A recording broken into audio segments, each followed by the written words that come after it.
KBS 7시 뉴스 함께하고 계십니다. 지금 시각은 7시 27분입니다. 요즘 2급 감염병인 백일해가 학교를 중심으로 유행하고 있습니다. 100일 동안 기침을 할 정도로 증상이 오래가기 때문에 백일해라는 이름이 붙여졌다고 하는데요. 오늘 긴급 점검에서는 영유아가 감염됐을 때 특히 치명적인 백일해의 대표적인 증상과 예방법을 알아보겠습니다. 소아청소년과 전문의 이희숙 원장 함께하겠습니다. 어서 오십시오. 안녕하세요. 네. 백일해는 보르데텔라 펄투시스 감염에 의한 급성 호흡기 질환으로 법정 전염병 2급에 해당됩니다. 주로 감염 질환 중 가장 소아 질환에서 전염성이 강한데요. 지속적인 접촉이나 기침할 때 튀어나오는 비말을 통해서 전파하게 됩니다. 주로 특징적인 백일해 소견이 없는 성인이 주로 감염원 역할을 하게 되는데요. 면역이 없는 사람이 감염됐을 때 그 전파력은 80에서 100%에 이릅니다. 네. 그 도내 확진자 현황은 어떻습니까? 7월 3일 기준 질병관리청 통계에 따르면 올해 누적 환자 수는 5,127명입니다. 이제 18년도에 마지막으로 유행했을 때 당시에 연간 980명인 것을 감안했을 때 굉장히 높은 수이고요. 주로 경기, 경남 지역에 많지만 강원도 지역엔 159명인 것으로 확인되었습니다. 주로 원주에서 많이 확진자가 나와서 96명이 발생되었고 인접 지역인 횡성이 뒤를 이었습니다.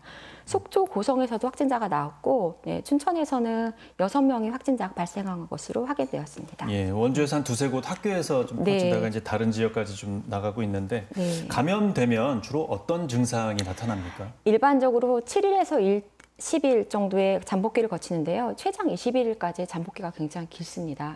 이 시기를 지나고 나서 증상이 발현이 되는데 카타르기는 1, 2주 정도입니다. 이제 일반적인 감기와 비슷하지만 전염력은 또 굉장히 높은 시기이기 때문에 이때 이제 굉장히 위험한 시기입니다. 이제 미열, 콧물, 재채기, 가벼운 기침이지만 점점 심해져가는 증상이 있습니다.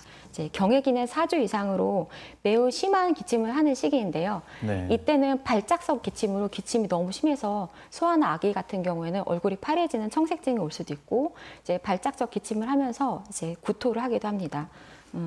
이때 이제 호흡곤란이 오면서 훅 하는 긴 높은 소리에 소리를 내기 때문에 후핑 커프라고도 합니다.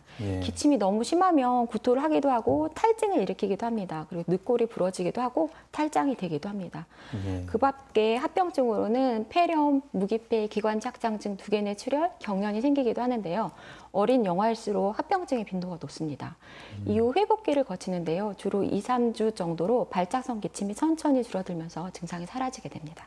말씀 들어보니까 이게 백일에 걸리면 기침이 굉장히 심하게 나나 보네요. 초기에는 증상이 굉장히 약한데 이 시기에 또 전염력은 가장 높기 때문에 굉장히 조심해야 되는 병입니다. 일반적인 기침 감기하고는 조금 굉장히 다르고 너무 심해서 이제 그 압력 때문에 탈장도 되기 때문에 굉장히 위험합니다. 그럼 나이가 어릴수록 이 합병증 위험도 굉장히 높을 것 같은데 어떻습니까? 맞습니다. 예방접종이 2, 4, 6개월 이후에 6차까지 이루어지는데요. 6개월 미만 영아아이 같은 경우에는 불완전 접종 상태인데다가 면역 체계 자체도 미숙하여서 합병증의 빈도가 높습니다. 폐렴으로 진행할 경우에는 치사율이 약 50% 보고되고 있으니까 이제 위험할 수 있습니다. 그나마 다행인 것은 이제 이 백일에는 예방 접종이 있군요. 예방 접종은 좀 어떻게 맞을 수 있습니까? 이제 기본 접종은 2개월, 4개월, 6개월로 이루어지고요. 이후에 4, 6세 때 한 번, 15, 18개월에 한 번, 4, 6세 때 한 번, 11, 12세 때 한 번 하게 됩니다. 이후 성인 이후에도 T대비라고 추가 접종을 10년마다 하실 수가 있습니다. 백일해 감염은 70% 이상이 가족 내 접촉으로 이루어지는데요. 그래서 1세 미만의 영아가 접촉하는 가족, 도우미, 산후조리원 종사자, 보육시설 종사자들은 최소 2주 전에는 백일해 접종을 하셔야 합니다.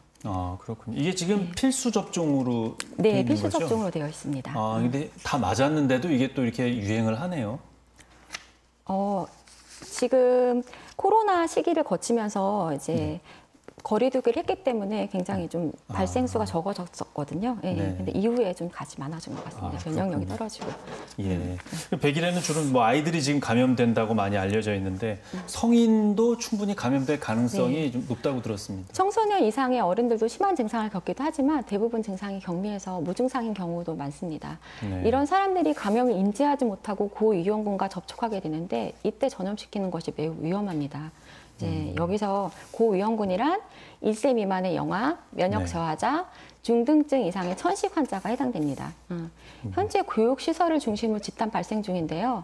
7세, 19세 사이의 청소년들이 87%에 해당됩니다. 네, 다행인 것은 1세 미만의 그 확진자들은 극히 적고 그 10년 이내에 사망 사례도 보고되고 있지는 않습니다. 예.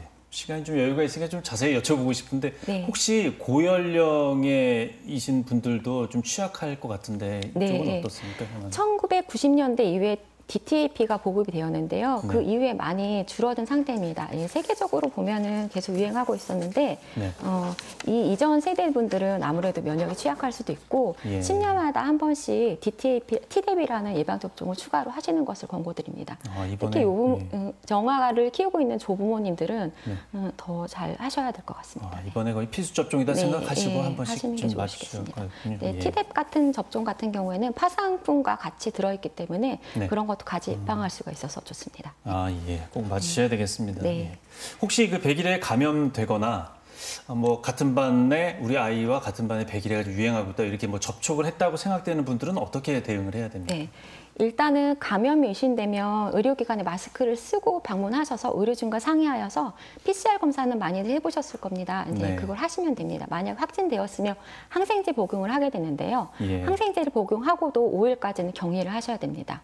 이제 만약에 부득이한 사정이 있어서 항생제를 복용하지 못할 경우에는 3주 이상 기침이 어느 정도 해결될 때까지는 격리하셔야 됩니다. 그러니까 예. 접촉한 사람 모두가 검사하거나 격리하지는 않습니다. 이제 3주간 수동 모니터링을 하셔야 되는데 이 기간 동안은 고위험군과 접촉하는 것을 피하셔야 합니다.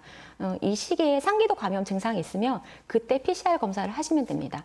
다만 하신 분 중에서 본인이 고위험군이거나 고위험군과 자주 접촉한 사람들이라면 또한 확진자와 동거인이라면 예방적 항생제를 복용하게 됩니다. 예. 이 항생제 복용법은 확진 환자가 치료하는 법과 같습니다. 예. 이때 100일의 접종도 같이 하시는 것을 권고드립니다. 예.